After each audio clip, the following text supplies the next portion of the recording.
বাংলাদেশ রাজশাহী মহানগর শাখা কর্তৃক আয়োজিত আজকে এই মত বিনিময় সভার সম্মানিত সভাপতি, রাজনৈতিক নেতৃবৃন্দ, শ্রদ্ধাভাজন ওলামায়ে কেরাম, সর্বস্তরের তৌহিদ জনতা, আজকে এই মত বিনিময় সভার উদ্দেশ্য আসন্ন জাতীয় নির্বাচনে ইসলামপন্থীদের ঐক্য ভাবনা, ওলামায়ে কেরাম ও তৌহিদ জনতার করণীয় শীর্ষক আলোচনা বৈঠক। বাংলাদেশ 92% মুসলমান। এই দেশে তো ইসলাম হওয়াটাই উচিত। ইসলাম ক্ষমতায় থাকা, ইসলাম অনুযায়ী দেশ পরিচালিত হওয়া, ইসলামপন্থীরা ক্ষমতায় যাওয়াটাই স্বাভাবিক, আর ইসলামপন্থীরা ক্ষমতায় না যাওয়াটা অস্বাভাবিক। এটা প্রথম মাথার মধ্যে নেন। কিন্তু আমরা কি বক্তব্য শুনি যে মোল্লাদেরকে, মৌলবীদেরকে ইসলামপন্থীদের ক্ষমতায় যেতে দেওয়া হবে না। এই কথা বলে কিভাবে? এ সাহস পেল কোথায়? আজকে গণতন্ত্রবাদ নিয়ে নির্বাচন করেন, আন্দোলন করেন, কোনো প্রশ্ন নেই। সোশ্যালিজম নিয়ে আন্দোলন করেন, রাজনীতি করেন, কোনো সমস্যা নেই। সেকুলার প্রতিষ্ঠিত করার জন্য হাক ডাক ছাড়েন, কোনো সমস্যা নেই। ইসলামের কথা বললে এত সমস্যা কেন? সমস্যা হয় কেন? এই ব্রেনের মধ্যে এই পচা গান্দা চিন্তা ঢুকাইছে কি আপনার মাথার মধ্যে? একজন মুসলমান সে সেকুলার হয় কিভাবে? এখানে তৌহিদ জনতার চিন্তা ভাবনার কথা বলা হয়েছে। তৌহিদ মানে কি? যে এক আল্লাহকে মানে, যে কোরআনকে মানে, হাদিসকে মানে, যে আল্লাহর বিধানকে মানে।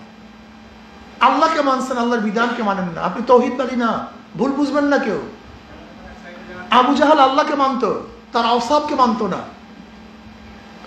ফেরাউন কিন্তু নিমজ্জিত হওয়ার সময় আল্লাহর কাছেই পানা চাওয়ার জন্য চেষ্টা করছিল। শুধু আল্লাহকে মানলে হবে না তো, এটা ভুল বুঝছি, ভুল মেসেজ। গোটা হিন্দুরা কিন্তু আল্লাহকে মানে, গোটা খ্রিস্টানরা আল্লাহকে মানে, গোটা ইয়াহুদির আল্লাহকে মানে, কিন্তু আল্লাহর আওসাফ মানে না, সেফাত মানে না। আল্লাহ পাকের এক সেফাত হল তাওহীদ, তিনি ওয়াহিদ, এক। এটা আল্লাহ পাকের একটা সেফাত। এই ইমাম বুখারী রাহমাতুল্লাহ তার কিতাবের শেষ কিতাবুত তাওহীদ। কিতাবুত তাওহীদ কেন? এটা আল্লাহ পাকের মূল একটা সেফাত। এটা জুজ। ঈমান হলো কুল, তাওহীদ হলো জুজ। মনে রাখতে হবে যে তাওহীদ ব্যতীত তার ঈমান থাকতে পারে না। একটু খেয়াল দিয়ে কথাগুলি শোনার চেষ্টা করি, গভীরের কথা বলবো। যদি কোনো ব্যক্তি আল্লাহকে মানে, আল্লাহর সিফাতকে না মানে, সে ব্যক্তিও কি বেঈমান। কেউ আল্লাহকে মানে, আল্লাহর কালামকে না মানে, সে ব্যক্তিও বেঈমান।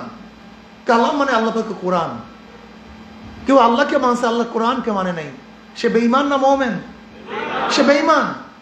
কেউ কোরআনকে মানছে, সব আয়াতকে মানে নাই, সেও তো বেঈমান। আপনি কোরআন মানতে হবে, কোরআনের প্রত্যেকটা আয়াতকে মানতে হবে। আল্লাহ ফরজান ধরে নেন, কেউ যদি বলে আমি কোরআনের সব আয়াত মানছি, একটা আয়াত মানি না, সে মুমিন না বেঈমান? সবাই বলবে বেঈমান। শুধু কোরআন মানলে হবে না, গোটা কোরআনকে মানতে হবে। কেউ যদি বলে যে আমি কোরআন মানি, ইনিল হুকমু ইল্লা লিল্লাহ, আল্লাহর আইনকে মানি না, আপনি কি ফতোয়া দিবেন? ঝামেলা হবে। কেউ বলেন কোরআনকে মানি কিন্তু সেকুলার, আমি ধর্মনিরপেক্ষবাদ, ইন্নাদ দীন ইনদাল্লাহিল ইসলাম, এটা মানি না, আপনি বেঈমান হয়ে যাবেন, সমস্যা হয়ে যাবে। আসলে আমাদের ভুল সমস্যা, আমাদের ইলম নাই। আমাদের অধিকাংশ মুসলমানের ইলম নাই, তারা জানে না, বুঝে না কি করতেছে। এর জন্য আমি মনে করি বাংলাদেশে 92% মুসলমান, যদি আপনি মনে করেন যে পার্সেন্টেজ বেশির মাধ্যমে, সংখ্যাগরিষ্ঠ বেশির মাধ্যমে যদি সরকার নির্বাচিত হয়, তাহলে এদেশে তো মুসলমানের সরকার নির্বাচিত হওয়া উচিত ছিল। অন্য কোনো সরকার নির্বাচিত হওয়াটা অলিক ছিল, কিন্তু এখানে উল্টা হয়ে গেছে। এর কারণ কি? বিশাল কারণ, সেটা পরে বলবো। এখন যে রাজনীতি চলতেছে বাংলাদেশে, একটা হলো ইসলামপন্থীদের রাজনীতি, আর ইসলামের বিপরীত রাজনীতি। দুইটা ধারা সৃষ্টি হয়ে গেছে অলরেডি। কেউ ভারতের পক্ষে, কেউ ভারতের বিপক্ষে। কেউ ইসলাম হুকুমাত কায়েম করতে চায়, কেউ আমেরিকান সে ডেমোক্রেসি গণতন্ত্রবাদ প্রতিষ্ঠিত করতে চায়। দুই ভাগে ভাগ হয়ে গেছে বাংলাদেশ, কি কথা ঠিক না? ইসলামপন্থীরা ইসলামের পক্ষে থাকবে আর বামপন্থীরা বামদের পক্ষে থাকবে। ইসলামপন্থীরা ইসলামের পক্ষে থাকবে, গণতন্ত্রবাদীরা গণতন্ত্রের পক্ষে থাকবে। ক্লিয়ার কাট কথা। দুই ভাগে, দুই শিবিরে বিভক্ত হয়ে গেছে বাংলাদেশ। আগামী নির্বাচনে কি অবস্থা হবে? আগামী নির্বাচনে কারা ভোট পাবে? কথা ক্লিয়ার। যারা সুশাসন কায়েম করতে পারবে তারা ভোট পাবে, যারা সুশাসন কায়েম করতে পারবে না তারা ভোট ক্লিয়ার কাট কথা। বিএনপি ভাবতেছে বিগত ইতিহাস থেকে যে বিগত দিনে বিএনপি এত ভোট পেয়েছে, আগামীতেও এত ভোট পাবেন। তা বিগত দিনে আওয়ামী লীগের নেতৃত্বে দেশ গঠন হয়েছে, এদের স্বাধীন হয়েছে, তারা ভারতে পালাইছে কেন? এটা তো ইতিহাস। বিগত দিনে আওয়ামী লীগ ক্ষমতায় ছিল, আজকে ক্ষমতায় নাই কেন? বিগত দিনে বিএনপি ভোট পেয়েছে, আগামীতেও ভোট পাবেন সেই চিন্তায় আছেন নাকি? কেন মানুষ ভোট দিবে? ওই যে ভোলাতে স্বামীকে আবদ্ধ করে তার স্ত্রীকে ধর্ষণ করার জন্য? কেন ভোট দিবে বিএনপিকে আমাকে বলুন। ওই যে ইসের মধ্যে আপনার ওই লালমনিরহাট থানায়, পাটগ্রাম থানা, হাতিবান্ধ পাটগ্রাম থানা, এই পাটগ্রাম থানা সমস্ত পুলিশদেরকে মারার জন্য, থানা লুট করার জন্য, থানা ভাঙচুর করার জন্য আপনাদেরকে ভোট দেবে? আপনি বলুন। বিএনপির কথা বললে আপনি বিএনপির বিরুদ্ধে কথা বলেন। আমি তো বিএনপির বিরুদ্ধে কথা বলি নেই। যারা সাংবাদিক আছে, মিডিয়া আছে, তারা কথা বলে, আমরা সেটা শুনায় দিই। আমি তো আর তজিমুদ্দিনে ছিলাম না, মিডিয়া বলছে তজিমুদ্দিন এই ঘটনা ঘটছে। আজকে দেখেন বিএনপি ওই যে কোথায় যান, লাহুজান, আজকে বিএনপি রাহুজানে দুই গ্রুপে মারামারি করে আজকে একজন মারা গেছে। প্রতিদিন হত্যা হচ্ছে, প্রতিদিন। এই পর্যন্ত 150-র উপরে খুন হয়ে গেছে। বিএনপি নিজেরা নিজে মারামারি করতে করতে বহুত লোক পঙ্গু হয়ে গেছে। এখনো ক্ষমতায় যায় নাই, এখনো ক্ষমতায় যায় নাই। তাতে যদি এই অবস্থা হয়, তাই ক্ষমতায় গেলে অবস্থাটা কি হবে আমাকে বলুন তো? ক্ষমতায় গেল অবস্থাটা কি হবে এটা বুঝতে হবে আপনাকে। এদেশের মানুষ এখন সেই মানুষ আর নাই। মানুষ সচেতন হয়েছে, মানুষের চক্ষু খুলছে, মেধা খুলছে, মানুষ দেখতেছে। আজকে বিএনপির চাঁদাবাজির অবস্থাটা কি? এমন কোনো জায়গা নাই যেখানে চাঁদা তুলে না বিএনপি, এমন কোনো জায়গা নেই। আমরা প্রতিদিন খবরের কাগজে বা টেলিভিশনে এগুলো দেখছি, এগুলো সামান্য। যেরকম বরফের উপরের অংশ যা দেখা যায়, নিচের অংশটা কিন্তু তার চেয়ে অনেক বেশি থাকে। আমি কথাটা বোঝাতে পারিনি। সাগরের মধ্যে বরফ জমে, আমাদের দেশে তো বরফ জমে না, আপনি বুঝবেন না। সাগরের মধ্যে বরফ জমে, দেখা যায় ছোট্ট একটা খণ্ড, উপরের খণ্ডটা যতটুকু দেখা যায়, নিচের খণ্ডটা তার চেয়ে অনেক অনেক বেশি বড় হয়। আমাদের কাছে বর্তমান বিএনপির দুর্নীতি, চাঁদাবাজি যত প্রকাশিত হয়, তা 1000 গুণ বেশি তারা চাঁদাবাজি করতেছে। আজকে আমাদেরকে তারা বলে আওয়ামী লীগের দালাল। আমরা নাকি আওয়ামী লীগকে সহযোগিতা করেছি। রাজনীতি করবেন, জেনে শুনে রাজনীতি করেন, বক্তব্য দিবেন, অথেন্টিক বক্তব্য দেন। ইসলামী আন্দোলন বাংলাদেশ আজ পর্যন্ত প্রশ্নবিদ্ধ কোন জাতীয় নির্বাচনে অংশগ্রহণ করেনি। 14 নির্বাচনে ইসলামী আন্দোলন অংশগ্রহণ করেনি। 18 নির্বাচনে সবাই অংশগ্রহণ করেছে। বিধায় ইসলামী আন্দোলন বাংলাদেশ তখনও গণভবনে যায় নাই। তখন কিন্তু আওয়ামী লীগের সবাই, বিএনপি সবাই গেছে। ফখরুল ইসলাম আলমগীর পর্যন্ত সে কিন্তু গণভবনে গিয়েছিল শেখ হাসিনার কাছে। কিন্তু ইসলামী আন্দোলন বাংলাদেশ কিন্তু 18 নির্বাচনে অংশগ্রহণ করছে, কিন্তু শেখ হাসিনার সাথে বৈঠক করেনি, আওয়ামী লীগের সাথে বৈঠক করেনি। 2024 নির্বাচনে ইসলামী আন্দোলন বাংলাদেশ পার্টিসিপেট করে নেই, তার নির্বাচন অংশগ্রহণ করেনি, যায় নাই। বরং 18 নির্বাচন যেটা সবাই বয়কট করেছে, ফলাফল প্রত্যাখ্যান করছে, বিএনপি কি করছে? সেই অবৈধ সংসদে 2018 থেকে 2022-এর 10ই জানুয়ারি পর্যন্ত 18 থেকে ডিসেম্বর পর্যন্ত, 10ই ডিসেম্বর পর্যন্ত সেই সংসদকে তারা বৈধতা ঘোষণা দিয়েছে। তারা ছিল সেই সংসদে। এখন আপনারাই বলেন, অবৈধ সংসদে যে বিএনপি 4-5 জন সদস্য গিয়ে পুরা নির্বাচনটাকে বৈধ ঘোষণা করছে, তারা আওয়ামী লীগের দালাল না আমরা আওয়ামী লীগের দালাল? আচ্ছা বলেন তো, বিএনপি আওয়ামী লীগকে নিষিদ্ধ করার ব্যাপারে সবচেয়ে বেশি বাগ্দার দিয়েছে যে আওয়ামী লীগ নিষিদ্ধ করা যাবে না। এই বক্তব্য সবচেয়ে বেশি আওয়ামী লীগের, এই সে বিএনপি নির্বাচনে আনার জন্য, আওয়ামী লীগকে নির্বাচনে আনার জন্য যেন আওয়ামী লীগ ইনক্লুসিভ নির্বাচন হয়। ইনক্লুসিভ নির্বাচন হওয়ার ব্যাপারে সবচেয়ে বেশি বক্তব্য কি দিছে? এই বিএনপি। আওয়ামী লীগকে নির্বাচনে আনার জন্য সবচেয়ে বেশি বক্তব্য হলো কার? বিএনপি। আওয়ামী লীগের সমস্ত সম্পত্তি দখল করছে কে? এস আলম গ্রুপের সমস্ত সম্পত্তি কার কাছে? এস আলমের সমস্ত গাড়ি কার কাছে? খুঁজে দেখুন, আমার খোঁজার দরকার নেই।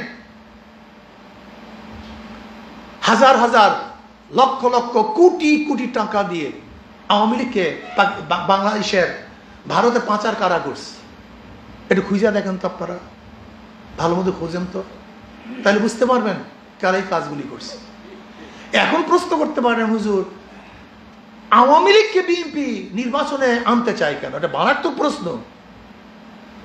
যেখানে প্রতিপক্ষ বিএনপির আওয়ামী লীগ, সেখানে আওয়ামী লীগ না থাকলে তো বিএনপি পাস করবে, তাহলে আওয়ামী লীগকে তারা নির্বাচনে আনতে চায় কেন? একদিনও চিন্তা করছেন কেন আনতে চায়? একদিনও চিন্তা করেন। বলেন তো, আওয়ামী লীগ বিএনপি যখন নির্বাচনে অংশগ্রহণ করেছে, বিএনপি ভোট গ্রহণ করার জন্য তাদের বক্তব্যটা কি ছিল মনে আছে? আওয়ামী লীগ ঠেকাও, টুপি থাকবে না, দাড়ি থাকবে না, মসজিদ থাকবে না, মাদ্রাসা থাকবে না, ভারত হয়ে যাবে। বলো তো, এছাড়া বিএনপি ভোট নেওয়ার আর কোনো বক্তব্য শুনছেন আজ পর্যন্ত?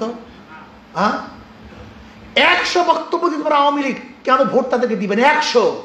কিন্তু আমাকে একটা বক্তব্য শোনান যে এই বক্তব্যের কারণে বিএনপি ভোট নিবে। একটা বক্তব্য আমাকে শোনান তো, একটা নেগেটিভ আমাকে দেন, একটা যুক্তি আমাকে প্লেস করুন যে এই যুক্তির কারণে মানুষ বিএনপিকে ভোট দিবে।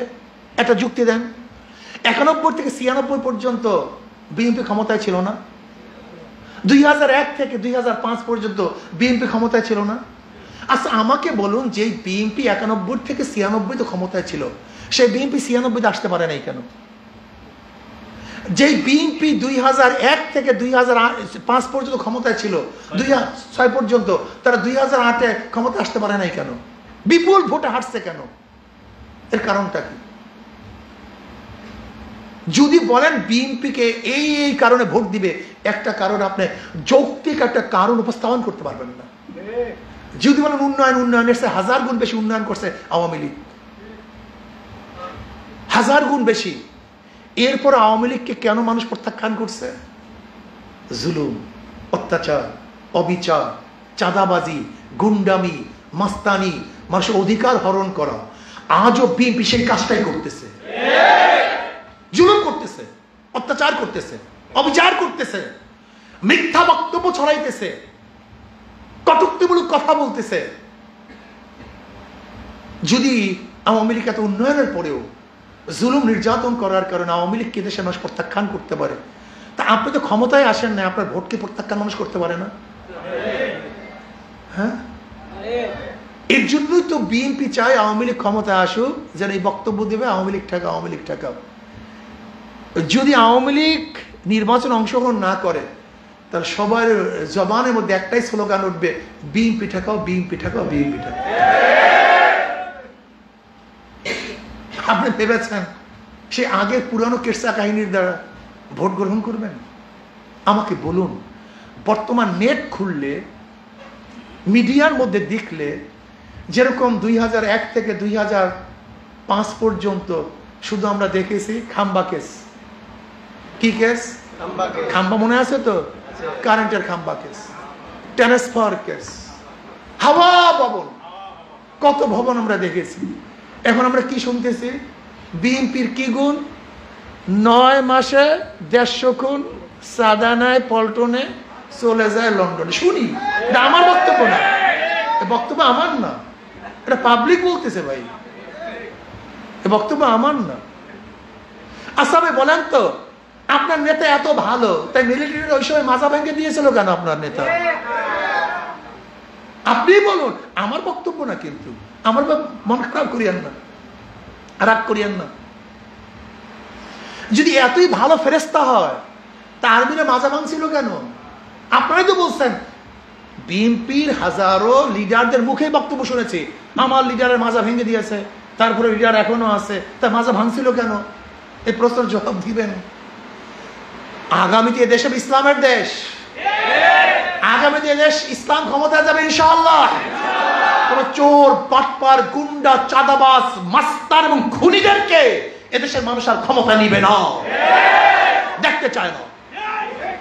আগামী দেশ হবে ইসলামের দেশ, জুলুম নির্যাতন মুক্ত এক দেশ হবে, যেখানে জুলুম থাকবে না, অত্যাচার থাকবে না, অবিচার থাকবে না, যেখানে খুন থাকবে না, খারাপই থাকবে না, লুট থাকবে না, ব্যবসায়ীরা ব্যবসা করবে, চাঁদা দিতে হবে না, ড্রাইভাররা গাড়ি চালাবে, রাস্তায় থামিয়ে কেউ চাঁদা গ্রহণ করবে না, শিক্ষার্থীরা প্রতিষ্ঠানে যাবে, খুন হবে না, গুম হবে না। আজকে আমার মা বোনের রাস্তায় নামবে, ইজ্জত হানি হবে না।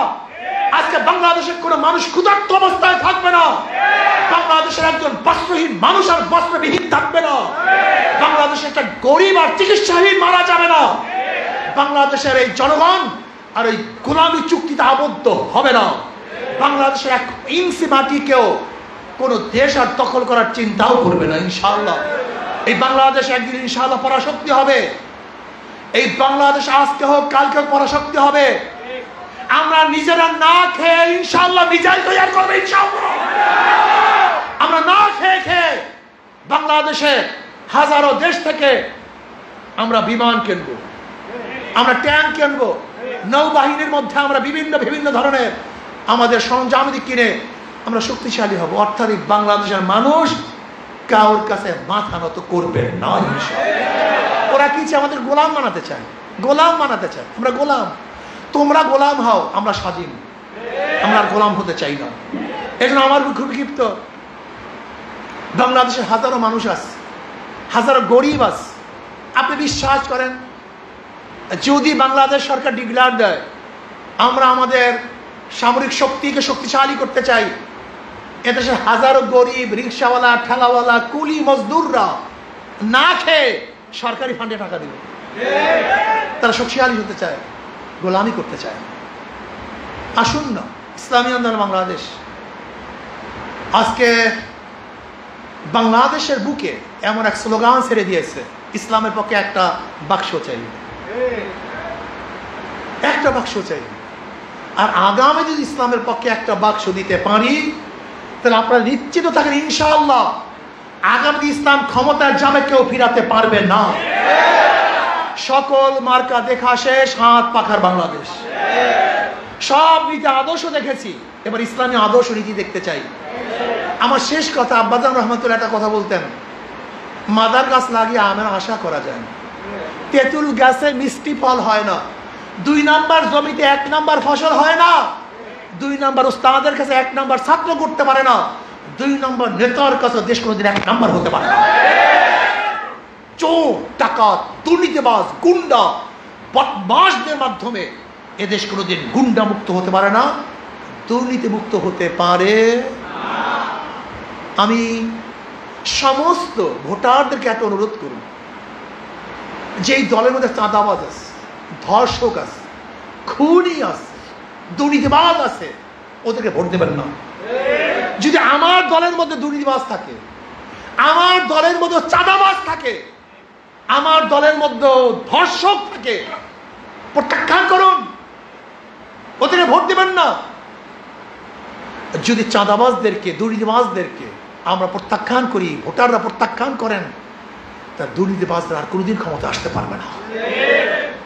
হাত পাখা, আল্লাহর কুদরাতি এক আমাদেরকে পাখা দান করেছে আল্লাহ পাক। কিভাবে? যারা নৌকা নিয়ে নির্বাচন করে নৌকা চালাতে পারে না, যারা ধানের শেষে নির্বাচন করে নিজেরা ধান কাটতে পারে না, যারা নাঙ্গল নির্বাচন করে নিজেরা নাঙ্গল বইতে পারে না, যারা কুঠা নিয়ে নির্বাচন করে নিজেরা কাঠ কাটতে পারে না, যারা গরুর গাড়ি নিয়ে নির্বাচন করে নিজেরা গরুর গাড়ি চালায় না, কিন্তু হাত পাখায় এমন এক পুটিক যে নির্বাচন করে সেও ঘুরাতে পারে, যারা নির্বাচনে অংশগ্রহণ করে তারাও চালাতে পারে, পুরুষরাও চালাতে পারে, মহিলারাও চালাতে পারে, ছোটরাও চালাতে পারে, বুড়ারাও চালাতে পারে। হাত পাকার প্রয়োজন হিন্দুদের, হাত পাকার প্রয়োজন খ্রিস্টানদের, হাত পাকার প্রয়োজন মুসলমানদের। কেউ কার মার্কা নিয়ে ঘুমায় না, কিন্তু হাত পাকা আমরা প্রত্যেক ঘুমের সময় বুকের উপরে নিয়ে ঘুমায়। আমি বিশ্বাস করি হাত পাকা বিজয় হয়, এই দেশ বিজয় হবে, জনগণ বিজয় হবে, গোটা মানবতা বিজয় হবে ইনশাআল্লাহ। কারেন্ট ফেল করে, হাত পাকা ফেল করে না। কারেন্ট ফেল করে কিন্তু হাত পাকা। আসুন ইনশাআল্লাহ হাত পাকার বাতাসে গোটা দেশকে ইনশাআল্লাহ আমরা সবাইকে শান্তিময় করে দেই। ইসলাম বিজয় হোক, ইসলামী দলকে ঐক্যবদ্ধ হোক, সমস্ত তৌহিদি আমরা ঐক্যবদ্ধভাবে ইসলামকে বিজয় করার চেষ্টা করুক। আল্লাহ আমাকে আমাদের সবাইকে কবুল করে নেন। এখন থেকে দাওয়াতি কাজ করেন, দাওয়াতি কাজ করতে থাকেন ইনশাআল্লাহ। আত্মবিজয় আল্লাহুম্মা আমিন।